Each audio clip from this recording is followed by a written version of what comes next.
Hoje eu vou falar sobre ansiedade, vou falar sobre depressão e o mais importante, eu vou mostrar para vocês como é possível vencer a ansiedade e como é possível vencer a depressão. Ansiedade é uma coisa que acontece no nosso dia a dia, faz parte do nosso dia a dia.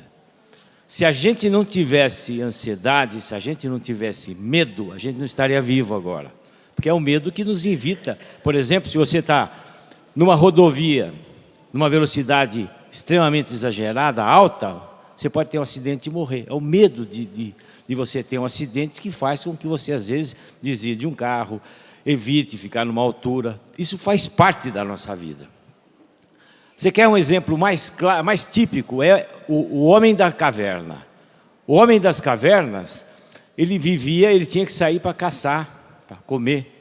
Mas ele podia ser a caça ou podia ser o caçador, né? Ou podiam comer ele, ou ele podia matar alguém para comer. Então ele tinha que estar muito ansioso, muito estressado. Então o que acontecia? Ele já saía, o coração dele já batia depressa, ele tinha que respirar mais rápido, ele tinha que deixar os músculos das mãos e das pernas em ordem, porque ele podia ter que bater ou ele ia ter que correr. É isso que acontece até hoje para nós. Quando a gente, no nosso dia a dia, o nosso estresse, o grande problema é se isso fica crônico, se isso fica diário. Que é aí que começa a levar doença, levar a problemas do coração, problemas cerebrais, pode ter um AVC, pode ter câncer, pode ter uma série de doenças. Existem várias doenças que a gente chama de ansiedade, várias doenças.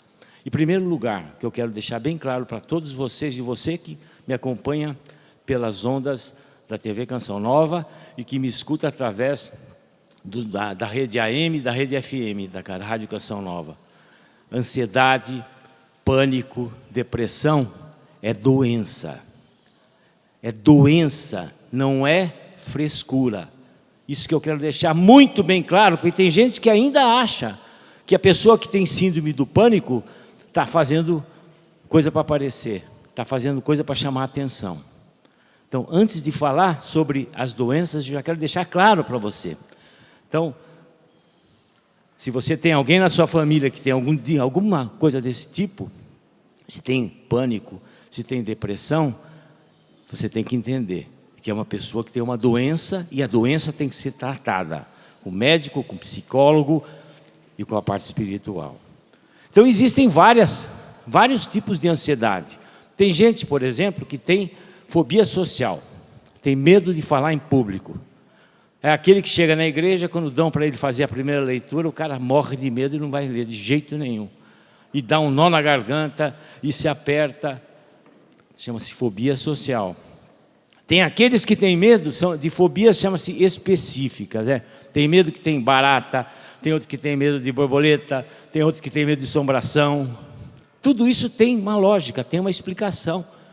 Para vocês terem uma ideia, existem até componentes genéticos nessas coisas, sabe? Tem genes de pessoas que tem pessoa que, por exemplo, pode cair o mundo que a pessoa nem se toca, não é? E tem gente que se cai um fio de cabelo no chão, se tem uma borboleta que morre no lado, que a pessoa sai chorando. Então isso é uma característica genética das pessoas. E tem a síndrome do pânico famosa, que todo mundo já ouviu falar. E ataque de pânico é quando você tem um ataque só de... O que é um ataque de pânico? É que de repente, sem causa nenhuma, você começa com o coração disparar, tum, tum, tum, tum, tum, tum, tum. Você começa a respirar mais rápido, as mãos começam a ficar úmidas, você começa a suar frio, você tem uma sensação que você vai sair do seu corpo, parece que você está vivendo um filme, que aquilo não é real, e parece que você vai morrer imediatamente, a sensação de morte iminente. Então isso é um ataque de pânico que você pode ter por várias razões. Às vezes aparece, o cara acorda à noite com o coração disparado e tem um ataque de pânico. O ataque de pânico pode acontecer para qualquer um de nós e acontece. Quase todos nós vamos ter um ataque de pânico na vida, pelo menos. Um. O grande problema é quando esses ataques de pânico são repetidos. Em vira e mexe, o sujeito começa a ter esse ataque de pânico, caracterizando aquilo que a gente chama-se síndrome do pânico. É terrível, olha. Síndrome do pânico é uma das doenças mais terríveis que eu já vi, sinceramente. Não leva à morte, não causa a morte física, não conta, mas a morte mental, sabe, é uma cruz. E vocês dizem, olha, porque o cardiologista falando sobre um tema que não é muito relacionado às doenças do coração, não é? Mas não é verdade, porque quem tem síndrome do pânico, o primeiro médico que procura é o cardiologista, porque ela acha que vai morrer do coração. É a primeira pessoa que procura. E nós cardiologistas, nós clínicos, somos obrigados a reconhecer e somos obrigados a tratar. Porque, olha, realmente é difícil. Cria um transtorno familiar tão grande, porque a pessoa tendo crises frequentes, você imagina, o marido, se ela tem uma crise de noite, a mulher, o marido já leva no pronto-socorro. Chega no pronto-socorro, faz um monte de exame e não é nada, volta para casa. Dia seguinte ele tem que levantar cedo e trabalhar. Se isso começa a se repetir muito, a pessoa começa a entrar num descrédito tão grande, ela mesma se sente extremamente culpada, porque ela passa mal, ela vai no hospital, não tem nada, aí ela duvida até do atendimento médico, porque ela chega no hospital, no pronto-socorro, vê os médicos mais jovens, então ela fala, olha, eu devo ter uma doença tão grave que esses caras não conseguem descobrir. E aí ela começa a mudar de pronto-socorro, vai para outro pronto-socorro. Além do problema do atendimento médico no Brasil, que realmente é lamentável, né? Triste demais. E essa pessoa começa a duvidar dela também. Olha, eu acho que eu tenho uma doença tão grave que ninguém descobre. Ou esses médicos que estão me atendendo não sabem nada e não reconhecem, e eu vou morrer. E chega no hospital, não dá nada, volta para casa. Acontece que o tempo vai passando, ela vai se deprimindo, né? Ela vai se retraindo, ela começa a ter medo de sair de casa, começa a ter medo de ficar em lugar que tenha bastante gente. E é interessante que essas pessoas que têm pânico, elas, quando tem que ficar num lugar com bastante gente, elas ficam em lugares onde elas sabem que pode ter uma rota de fuga. Que ela fala, se eu tiver uma crise aqui, eu vou fugir por aqui, por ali, por ali. Olha que situação terrível que é essa doença, síndrome do pânico. Então, por exemplo, eu já sei quando a pessoa tem pânico, quando eu vejo na igreja, a igreja assim, meio cheia, não muito cheia, e eu vejo a pessoa na porta assim da igreja, na entrada, eu falo, seguramente essa tem crise de pânico. Pode ter certeza que a pessoa que tem pânico não senta no meio do povão, nada, ela fica perto da saída da igreja, porque se der alguma crise, ó, ela vaza rapidinho. Vocês dão risada, mas é triste demais. Se quer uma coisa gozada que aconteceu na minha vida, uma coisa muito interessante foi que quando eu estava uma vez no dentista, e isso eu conto num livro meu, a história do Zé Dentista. Eu estava no dentista, de repente ele sumiu, ele me anestesiou e sumiu.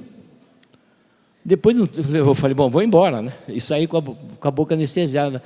Ele teve uma crise de pânico, ficou tão desesperado, saiu correndo, sumiu da minha frente.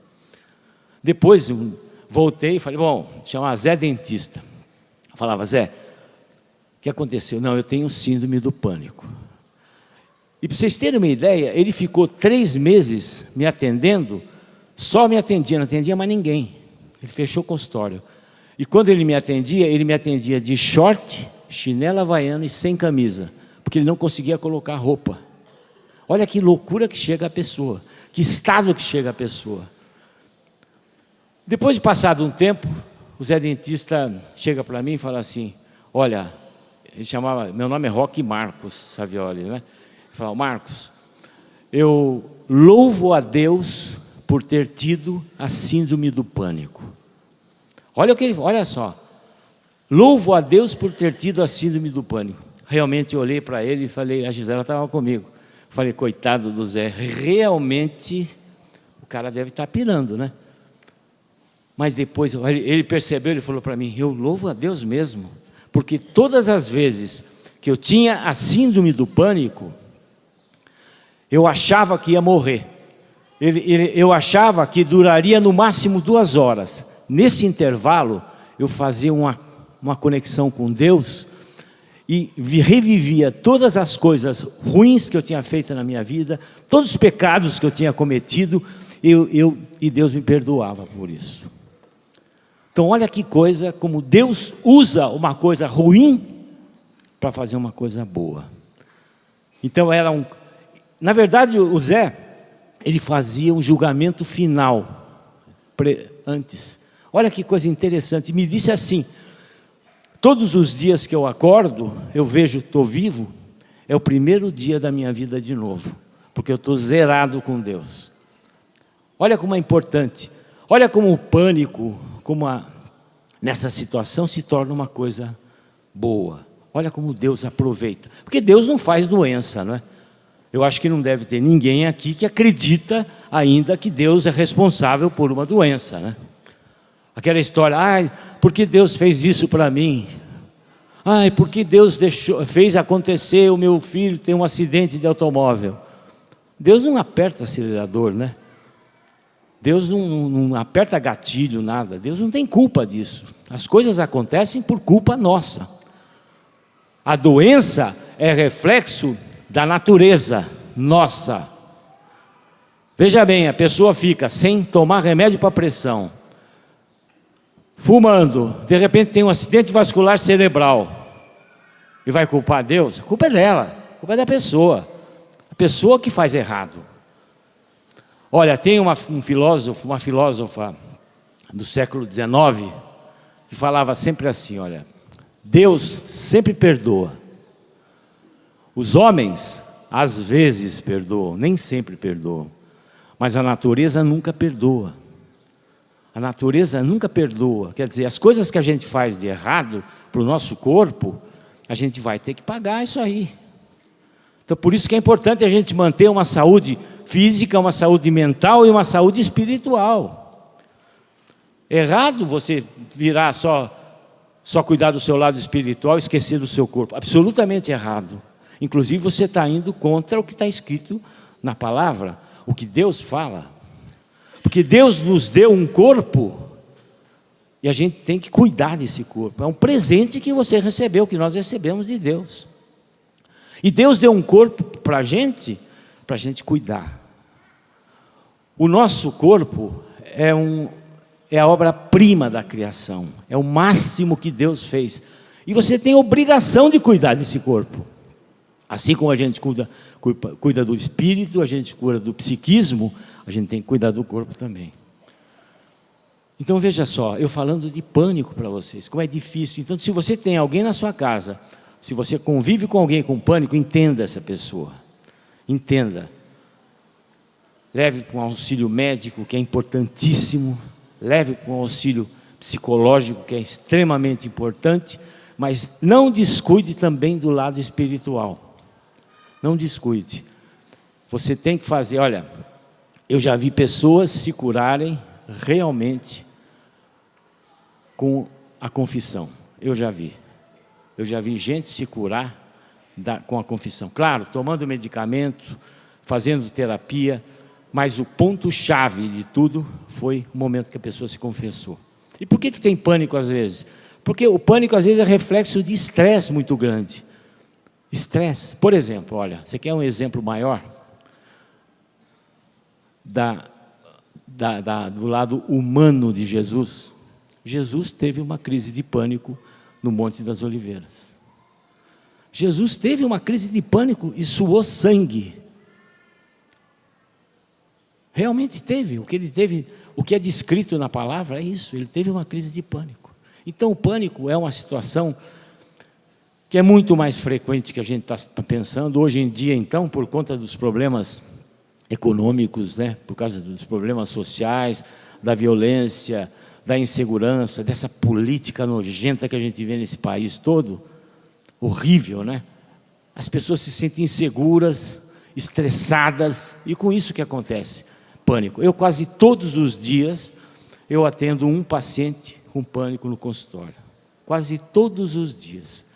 E olha, não tem sexo, não tem idade, não tem nada. Claro, é muito mais frequente em jovens, mais frequente em homens, mulheres, mas não tem sexo, não respeita nada, não respeita a religião, não respeita credo, não respeita nada.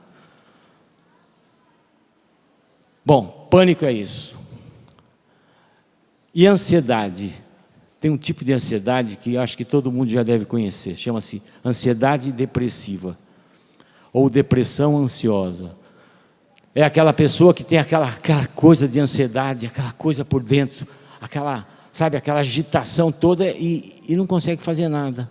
Fica em casa, aquele humor deprimido, fica triste, não consegue se concentrar, caracterizando uma depressão mesmo, sabe? É a pessoa que perdeu o sentido da vida, essa que é a verdade. A pessoa que não tem mais prazer em fazer mais nada na vida. Isso leva a problema também do coração, é claro. É uma das causas de doença de infarto e uma das causas de acidente vascular cerebral. Então a depressão é uma doença que tem que ser cuidada, com muito carinho, com muito amor.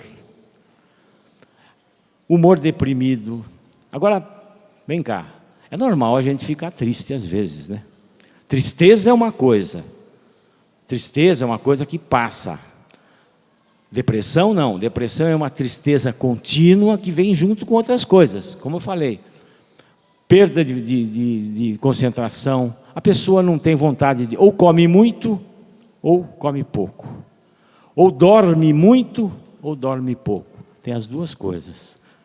Tem um tipo de depressão, que chama-se depressão atípica, que é mais comum em mulher, onde as moças começam a ter, depois de um problema afetivo, briga com o namorado, briga com o marido, coisa assim, elas começam a ter muita sonolência e muita vontade de comer doce, vontade de comer massa. Então engorda muito, sabe? Engorda, só quer dormir. Então, fim de semana, por exemplo, durante a semana elas trabalham normalmente, porque tem que, com mais dificuldade, mas conseguem trabalhar.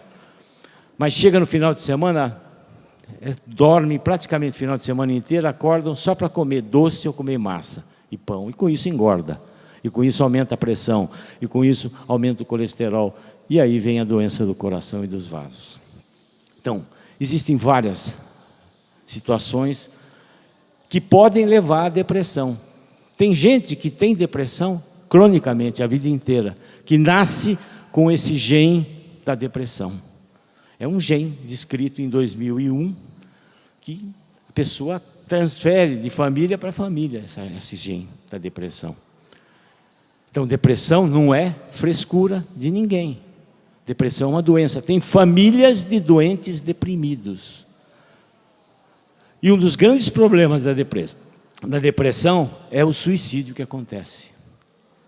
Então é muito comum a gente ver, de vez em quando, você vê pessoas se jogarem de prédios, outros se cortarem. Então são suicídios que são frequentes em depressão. Existem alguns mitos da depressão que a gente tem que sempre saber e lembrar. A pessoa, quando está deprimida, a pior coisa que você pode fazer para ela é dizer assim: olha, vamos sair, levanta, você é forte, na nossa família ninguém tem isso, sabe? Você não ouve. Você tem tudo, né? Olha, você tem marido, você tem filho, você tem isso, tem aquilo. Isso não adianta você falar, você só vai piorar a situação da pessoa que está com depressão. O que ela precisa não é dessa força que você está dando, não. Ela precisa de carinho, precisa de atenção, porque ela gostaria de fazer tudo aquilo que você está chamando. Ela quer sair. Você acha que a pessoa deprimida ia querer ficar deitada numa cama, fechada num quarto, sem tomar banho, sem comer, só de camisola ou só de pijama o dia inteiro? Claro que não. Ele só não faz porque ele não tem força para isso. Então não adianta você ficar forçando, você só vai complicar. Às vezes a vozinha não quer sair de casa, não quer, você vai, mamãe, vamos sair, ela sai, forçada, né? Chega no meio do passeio, ela passa mal, e volta. Então aí ela vai se culpar mais ainda porque estragou o passeio do filho, da nora e tudo mais. Então não force. O que você tem que fazer é você ficar do lado da pessoa deprimida e rezar com ela. Às vezes, nem rezar essa pessoa tem vontade. Então esse é o momento que nós cristãos temos que rezar pela pessoa. O deprimido não tem vontade nem de rezar. E não adianta vocês mudar. Tem gente então, Nelsinho, tem gente que pega deprimido e fala, não, esse cara está com coisa ruim, está com um espírito ruim, né? Aí leva o coitado do deprimido nesses lugares todos aí de pai de santo, de mãe de não sei o que lá, aí o cara vai tirar o capeta que dizem lá, que está lá, né? O espírito ruim está em cima da coitada. Então você imagine, a coitada já está se achando a pior do mundo, né? A pior pessoa do mundo, causando uma série de problemas para todo mundo. Aí leva num lugar onde vai dizer que nela tem um espírito ruim, aí que piora mais ainda. Então, pelo amor de Deus, primeiro que católico não faz isso, né? Católico, pelo que eu sei, pelo que a gente entende, católico não frequenta a sessão espírita, um católico não usa horóscopo, católico não faz essas bobagens todas, né? Porque o nosso horóscopo está aqui, ó, é Jesus, olha. Quem a gente segue é Ele. E a gente não acredita em vida passada, essas bobagens, a gente não acredita, né? Porque está lá em Hebreus 9, 27, a gente só tem uma vida. Então isso católico não... Pelo amor de Deus, se você é católico e acredita nisso, reveja seus conceitos. Vá conversar com seu padre lá, vá ler a palavra, ou frequente mais aqui a Canção Nova, que aqui realmente você vai aprender muito o que é ser católico de verdade. Mas a depressão, falando em depressão ainda, eu vou pegar algumas passagens bíblicas. Mas antes disso, olha, esse meu livro aqui, Depressão, um sinal de esperança. Esse livro está aqui à venda no Davi, que é loja.cançãonova.com, loja.cançãonova.com. Você pode encontrar em todas as lojas da Canção Nova no Brasil inteiro, em Portugal, na França também tem. E você pode acessar pela internet, não? Pelo telefone você pode comprar também, operadora 12 3186 2600. E você comprando esses livros, você vai também estar ajudando todo no programa de evangelização da Canção Nova.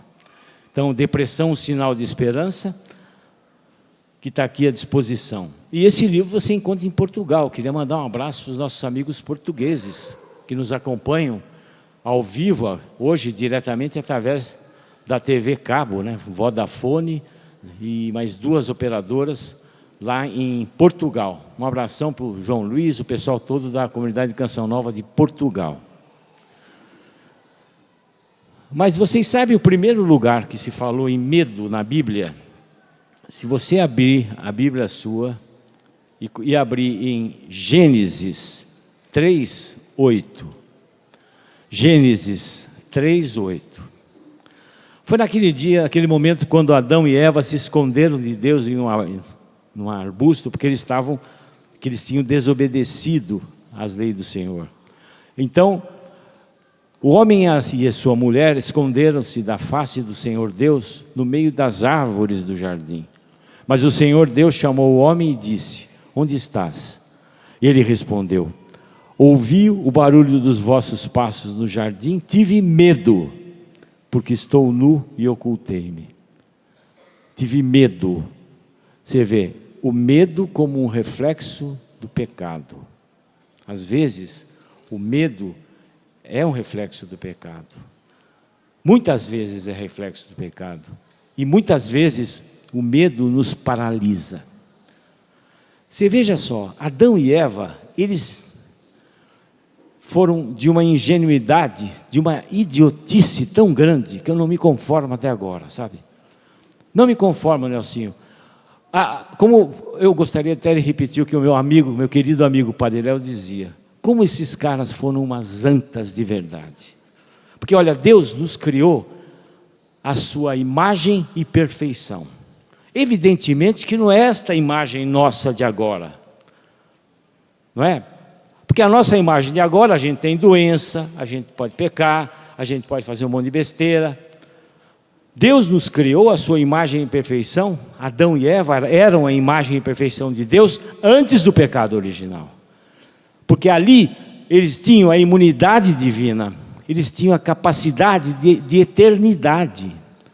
Não ia ter doença, não tinha esses problemas econômicos, não teria governo corrupto, não teria corrupção, não teria nada disso.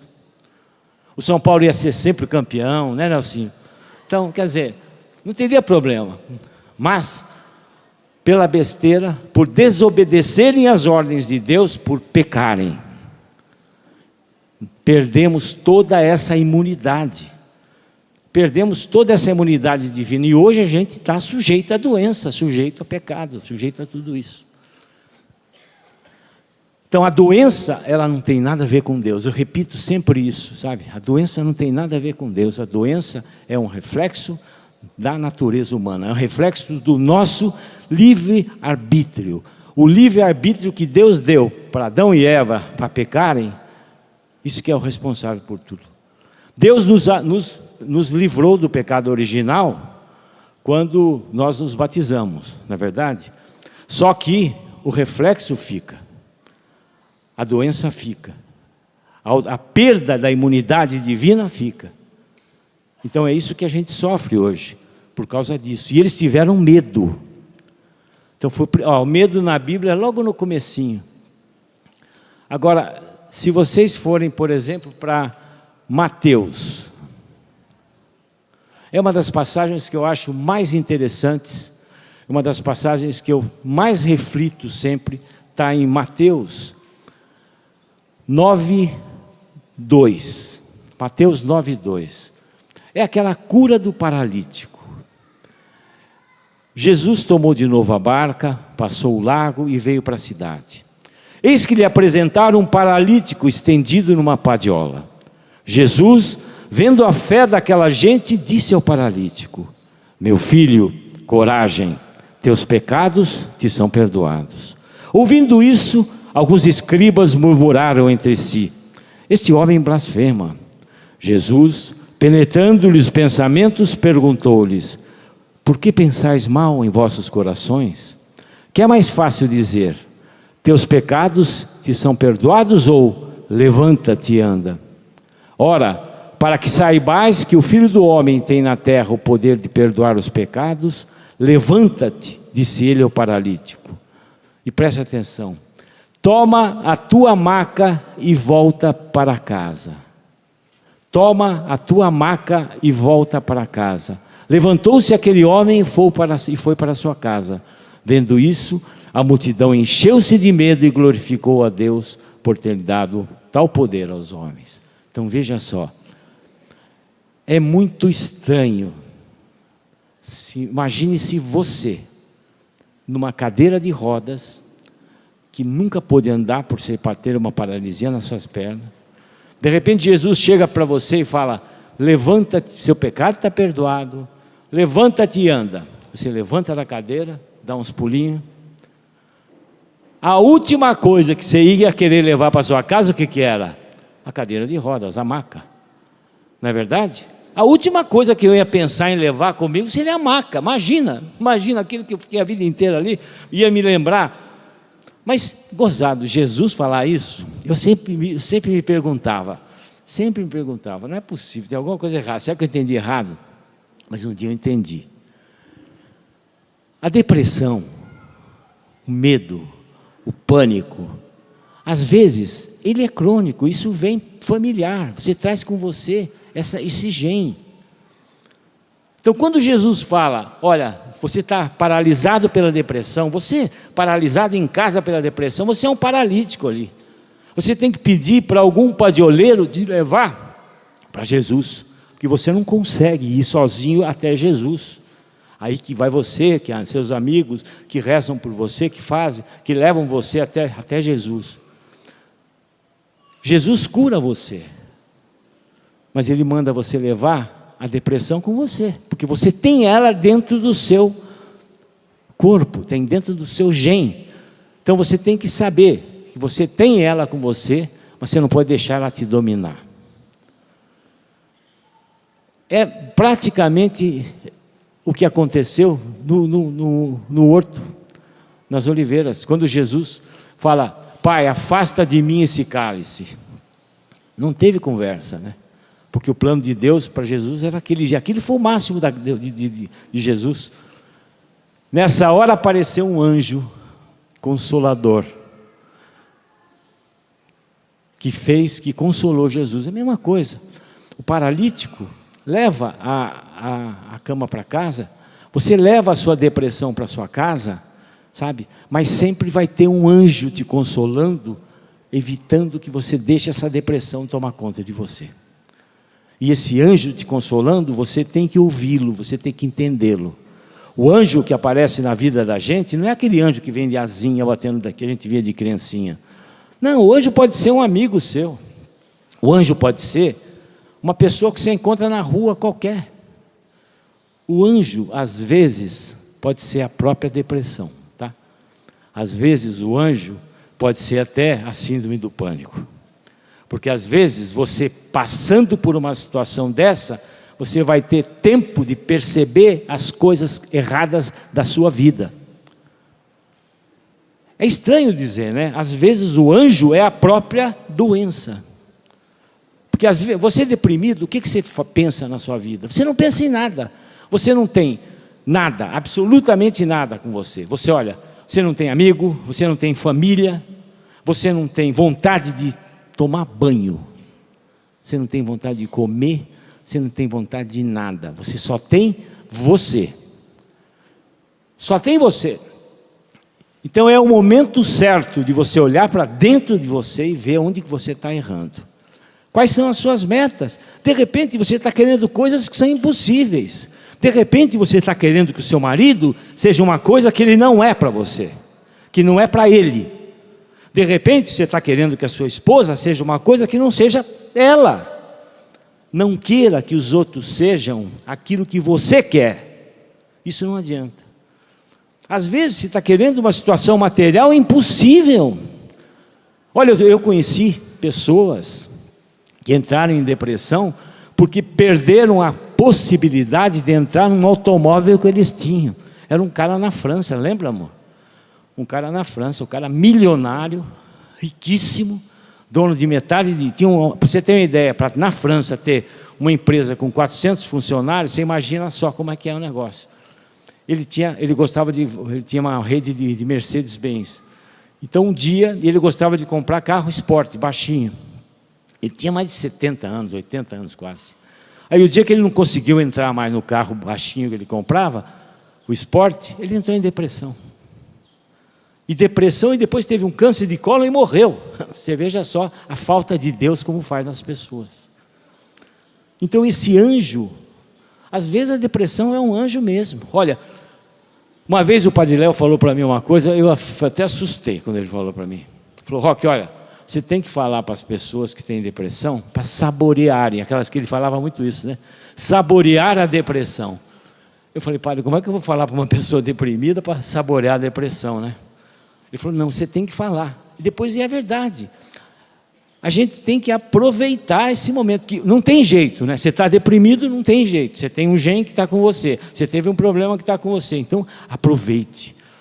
Olha para dentro de você e veja se você não está exagerando nas suas metas. Se você não está querendo demais da sua vida. Não querendo ser perfeito demais. Então, aproveite essa situação. E tem outra passagem.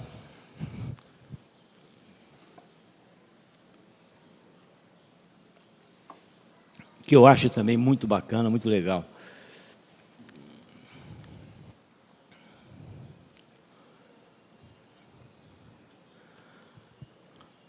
Que é a passagem que está em Marcos 14. 14.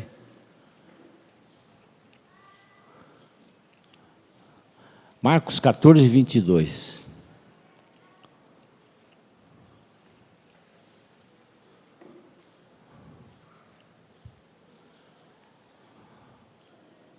É aquela passagem, quando Pedro caminha nas águas, que Jesus vinha caminhando nas águas, né?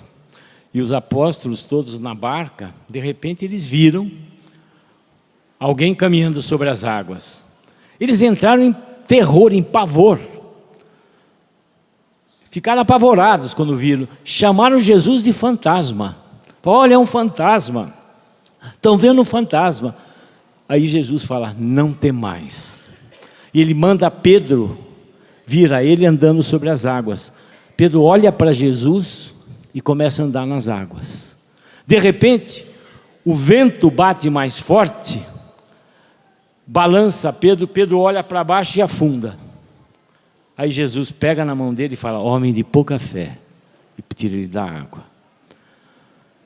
Quantas vezes na vida a gente não dá uma de Pedrão, não é? Quantas e quantas vezes na vida a gente não dá uma de Pedro?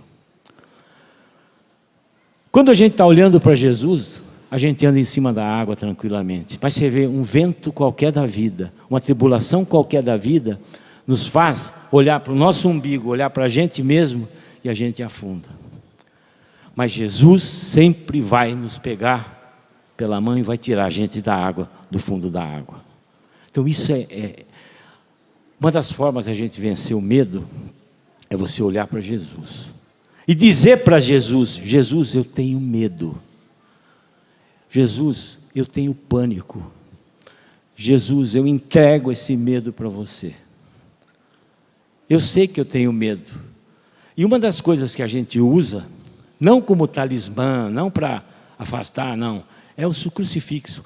O momento de você olhar para um crucifixo, na hora do pânico, na hora do medo, você pegar um crucifixo, sabe, o homem, a gente precisa de alguma coisa material para poder comunicar com o superior, com Deus.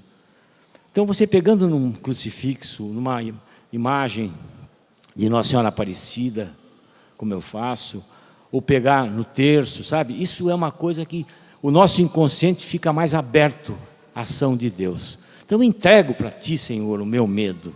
Entrego para Ti, Senhor, esse pânico, essa minha depressão. Isso é você estar olhando, é como a palavra diz. Não adianta você, ventinho qualquer vai te derrubar. Que raio de homem a gente é? Que fé que a gente tem, meu Deus. Qualquer ventinho vai fazer a gente olhar para o umbigo e a gente afundar. Então, cada vez mais, olhar para Jesus. Olhar para Jesus. A palavra diz isso. E é um exemplo para nós, a palavra é uma coisa pedagógica para nós. A gente vai dar uma de Pedrão até a gente morrer, sabe? Não adianta se culpar, você vai ter seu pânico, você vai melhorar bastante, você vai tomar seu remédio, você vai se curar também do pânico, você vai se curar da depressão, mas se você tem esse gene com você, deixa ele do lado quietinho. Olhando para Jesus, ele vai ficar quietinho. Olhando para Jesus, a gente vai ter o anjo que vem nos consolar na hora que a gente estiver no momento de tribulação. Indiscutível isso.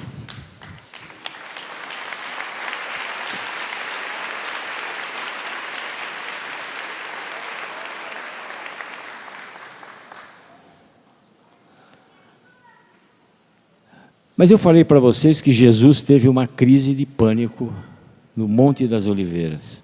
E é mesmo, porque você vê só. Olha o que está escrito em Marcos 14:32, que é a suprema angústia de Jesus. Foram em seguida para o lugar chamado Getsemane, e Jesus disse a seus discípulos: sentai-vos aqui enquanto vou orar. Levou consigo Pedro, Tiago e João e começou a ter pavor e angustiar-se. A minha alma está numa tristeza mortal. Ficai aqui e vigiai. Jesus começou a ter pavor e angustiar-se. A minha alma está numa tristeza mortal. Olha só que coisa que Jesus passou. E depois em Lucas 22:39, ele fala que Jesus suou sangue.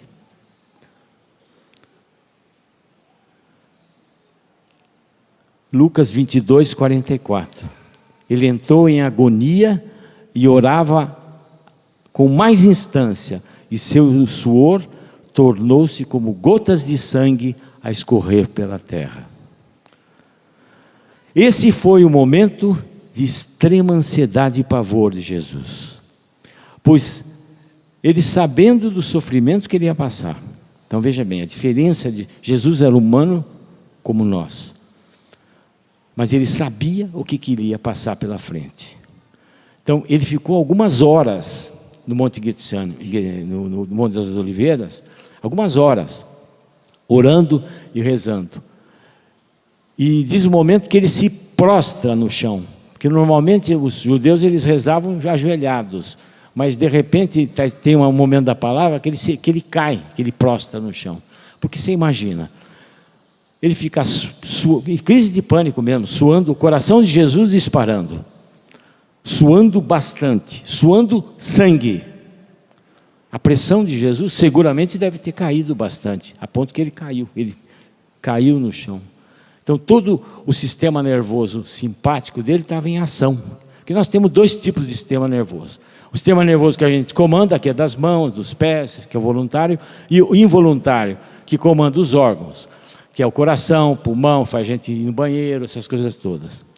Tem um que ativa essas partes, que faz o coração bater mais depressa, que é o sistema nervoso simpático, e um que regula, que acalma, que é o sistema nervoso parasimpático. Então, seguramente Jesus, nessa hora de extrema angústia, ele estava com todo o sistema nervoso simpático agitado, coração batendo depressa, respiração alterada, suando frio, mão gelada, corpo gelado, pressão, tontura, começando a enxergar errado, porque a pupila fica dilatada, você começa a enxergar vulto, começa a enxergar, ter alucinação visual.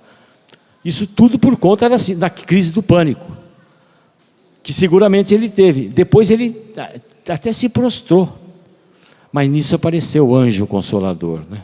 Que o anjo consolador fez ele se recuperar totalmente, fez ele voltar a si, fez o sistema nervoso parasimpático dele voltar.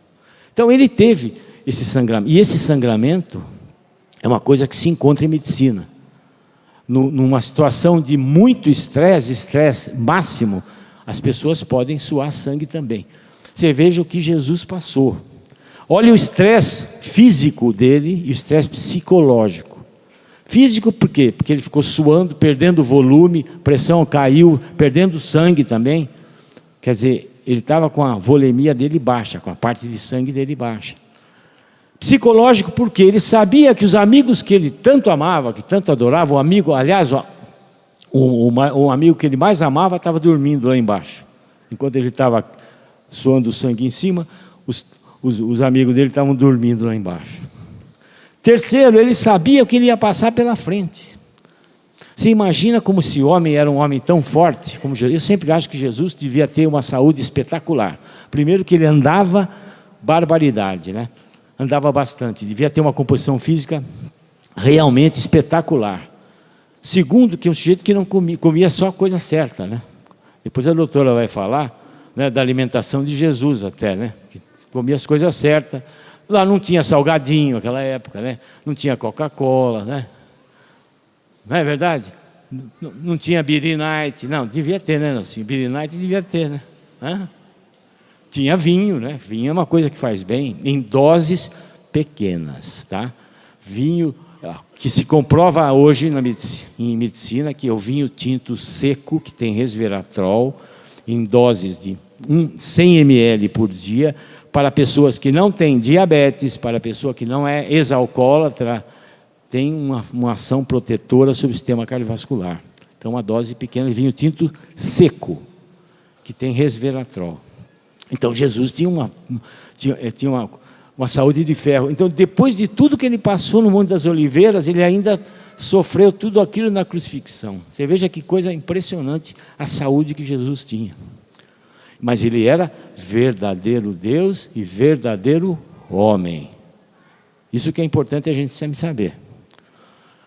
Bom,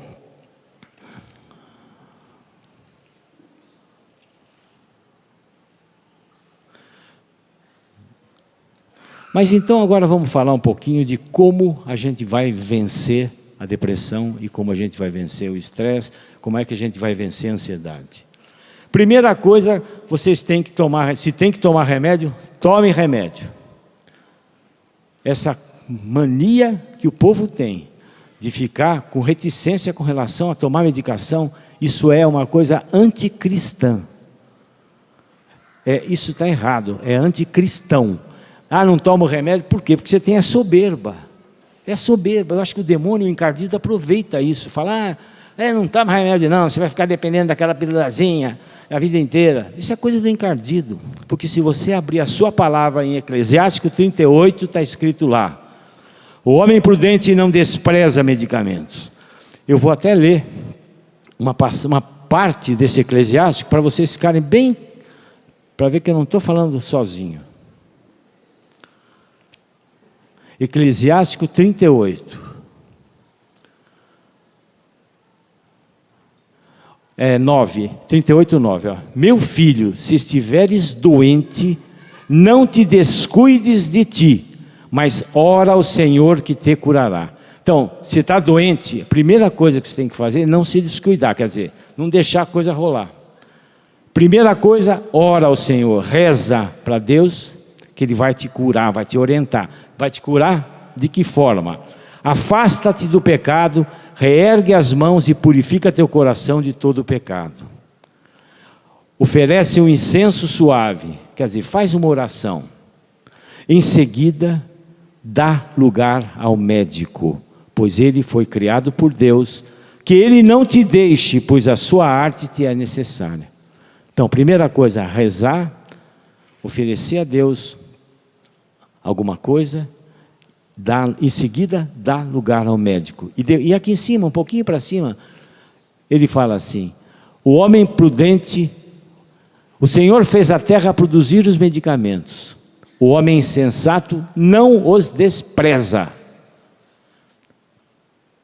Então, pelo amor de Deus, se o médico de vocês dá remédio, vocês têm que tomar. Essa história de ficar achando que tudo faz mal, também tem outro problema. Eu tinha uma paciente que achava que tudo fazia mal para ela. Ela tinha até remédio antialérgico, fazia mal para a alergia dela, dava alergia nela. Deve ter gente assim aqui, né? Deve ter. Escuta só o que eu fiz. Aí um dia, ela chegou, começou a reclamar, o que a gente pode fazer? Você imagina, eu acho que ser médico é carregar uma cruz. Uma grande cruz. Para a gente ser médico de verdade, a gente carrega a cruz. Quando Jesus fala, pega a minha cruz e carrega, é isso aí, a gente carrega. Porque o que eu posso fazer para uma paciente que não quer tomar remédio? O que ela vai fazer comigo lá? Não é verdade? O que eu posso fazer, meu Deus? Tudo, até vitamina faz mal para essa mulher. Fazia tudo mal. Falei, hoje eu estava meio, como dizia o padre, meio espritado, né? Jesus também ficava nervoso, hein? Não é só... Jesus, quando foi lá no templo, ele ficou nervoso também. A gente tem direito de ficar nervoso também. Faz parte da nossa vida. Ficar bravo. Eu peguei umas pílulas que eu tinha lá comigo, abri a cápsula, tirei tudo, joguei tudo fora, enchi. Falei, olha, a senhora vai tomar esse remedinho agora, a senhora vai ver como vai melhorar? Já. Ela acabou de tomar, ai doutor, olha a coceira que está me dando. Falei, olha aqui o que a senhora tomou, não tomou nada. E na cápsula que não era nem cápsula que pudesse dar algum tipo de alergia, não. Cápsula vegetal, que não dá problema nenhum. Daí para frente, nunca mais ela reclamou. Tem muito disso, pessoal.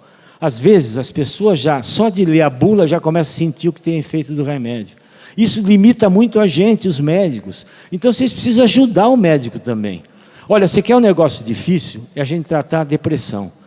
Porque quando eu dou medicação para depressão, ele demora 15 dias, 2 semanas, para o remédio começar a funcionar. Só que o efeito colateral, às vezes, dá na primeira pílula que toma.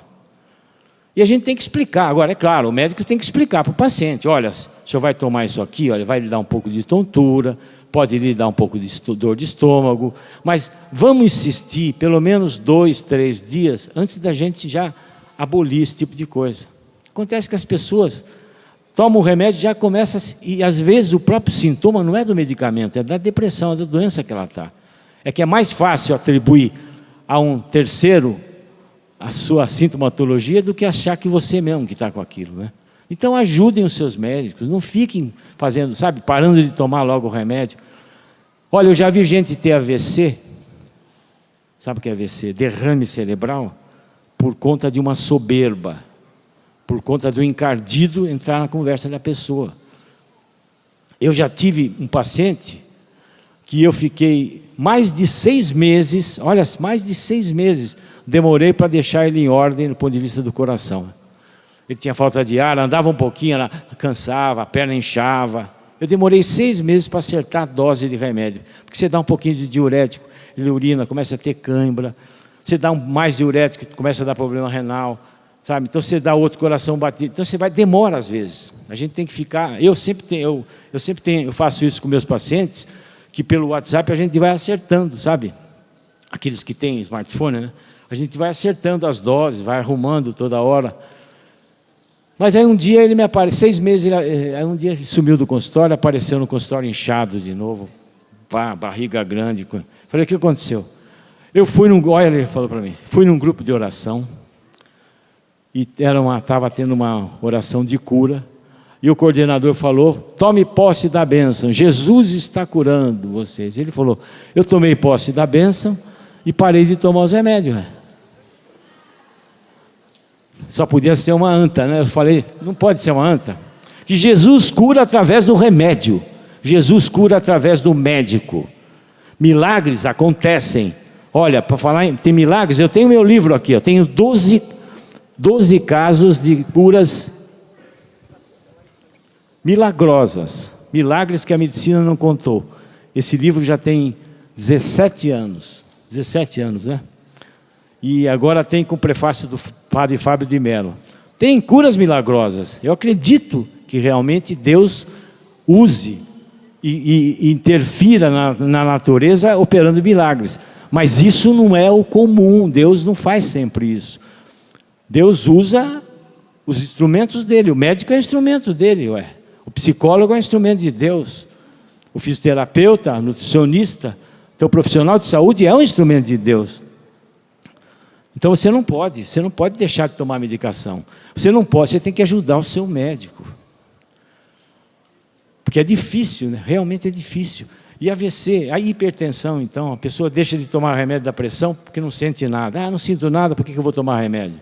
Eu não vou ficar dependente desse remédio. É o que eu sempre ouço. Aí tem um derrame, tem um AVC e vai dizer, meu Deus, por que aconteceu? Meu Deus, não.